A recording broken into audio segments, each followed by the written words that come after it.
¿Cómo están ustedes, estimados estudiantes? Los saludo, espero que todos se encuentren muy bien.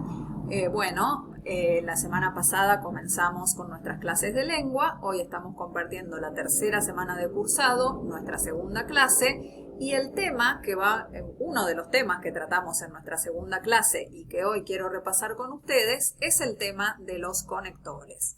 Ustedes recuerdan que en la clase pasada nosotros hablamos de lo que es un texto, ¿no es cierto? Que tiene que estar bien organizado, tener un sentido, responder a una determinada situación comunicativa, ¿no es cierto? Comunicar algo.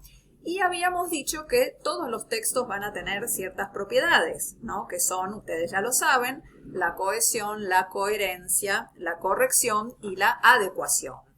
No, nosotros ya habíamos hablado de la propiedad de la cohesión, ¿no es cierto? Que es esa propiedad que va a relacionar las palabras, las oraciones, los fragmentos de un texto, justamente para lograr la coherencia también, ¿no es cierto? Para que todo eso tenga un sentido. Y habíamos dicho que existen ciertos recursos para lograr la cohesión textual, para lograr esa relación entre las palabras, entre las ideas. Habíamos dicho que existen procedimientos o recursos léxicos y gramaticales, y el tema que estamos tratando hoy, que son los conectores, se relacionan estrechamente con la cohesión, porque los conectores también son recursos para lograr la cohesión textual. ¿Qué son los conectores? Bueno, los conectores son palabras, ¿no? Puede ser una sola palabra, puede ser un conjunto de palabras, que lo que van a hacer es relacionar las ideas, los fragmentos, las oraciones de un texto, ¿no es cierto? Y entonces son palabras concretas que van a relacionar lo que yo escribí antes con lo que voy a escribir a continuación, ¿sí? ¿Cómo los vamos a clasificar? Existen distintos tipos de conectores, ¿no es cierto?, de estas palabras que van a vincular ideas, y entonces se van a clasificar según el tipo de conexión que establecen. Y entonces vamos a decir que existen básicamente 5 tipos de conectores, ¿no? Los primeros que vamos a listar aquí son los conectores aditivos, palabras que van a agregar información. La palabra y es el conector aditivo por excelencia y siempre lo vamos a encontrar en los textos, ¿no es cierto? También existen conectores adversativos que van a marcar una restricción o una idea contraria a lo que habíamos dicho antes, y entonces son las palabras pero, sin embargo, sino, también, ¿no es cierto? Luego tenemos los conectores temporales, que como su nombre lo indica, tienen que ver con los tiempos, ¿no? Estamos escribiendo un texto, supongamos un texto narrativo, en donde pasó algo primero, después pasó otra cosa, después otra, finalmente otra, ¿no? Y aunque no sean narrativos, también hay como sucesiones a veces, ¿no? Entonces, palabras como luego, antes de, finalmente, ¿no es cierto?, son conectores temporales. También existen conectores causales que nos van a indicar justamente una causa, ya que, porque, a causa de, ¿no? A causa de esto se generó esta otra cosa. Y finalmente tenemos los conectores consecutivos que, contrariamente a los anteriores, nos van a hablar de una consecuencia, ¿no? Por ello, en consecuencia, este tipo de palabras que también existen en los textos. Es muy importante, queridos estudiantes, que ustedes tengan en cuenta los conectores al momento de escribir.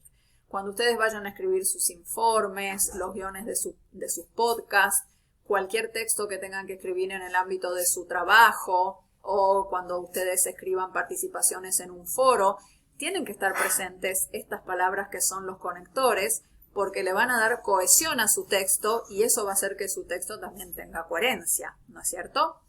Bueno, muy bien. Ahora, para finalizar esta pequeña clase, los voy a invitar a que juntos realicemos una de las actividades propuestas en esa segunda clase. Y antes de ver esta partecita, ¿no?, de esta clase que están viendo, los voy a invitar a que ustedes realicen la actividad. Realícenla primero y luego ven esta parte de la clase a ver si la realizaron bien y la comprendieron. Fíjense que en este texto que nos habla de cuál será el mejor formato de podcast, yo le subrayé con colores los conectores, ¿no? Y entonces, ¿qué tipos de conectores vamos a encontrar?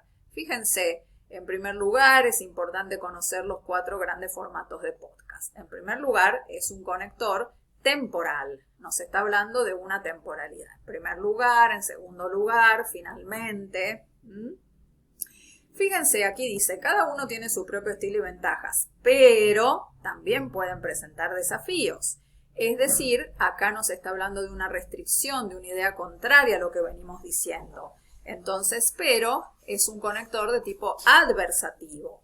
Lo mismo que el sin embargo que encontramos luego, ¿no es cierto? Muy bien. Luego, como su nombre lo indica, este que está en violeta, en consecuencia es fundamental identificar los formatos para luego elegir el que mejor se adapte a nuestro auditorio. ¿De qué nos está hablando? De una consecuencia, es un conector consecutivo. Fíjense que también tenemos un conector causal y es este que está aquí, ya que, porque, ¿no es cierto? Está hablando de la entrevista y dice, se trata de uno de los formatos más comunes en el mundo del podcast y es relativamente sencillo de producir, ya que solo requiere un entrevistador y un entrevistado, porque debido a que un conector causal, ¿de acuerdo?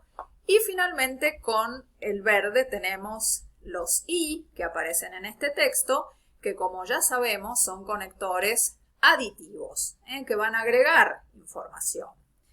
Bueno, estimados estudiantes, estoy segura de que todos hicieron muy bien esta tarea. Realicen las otras tareas propuestas en la clase, tanto de lengua como de inglés y de arte. Y nos vamos a estar encontrando muy pronto la semana que viene en nuestra próxima clase.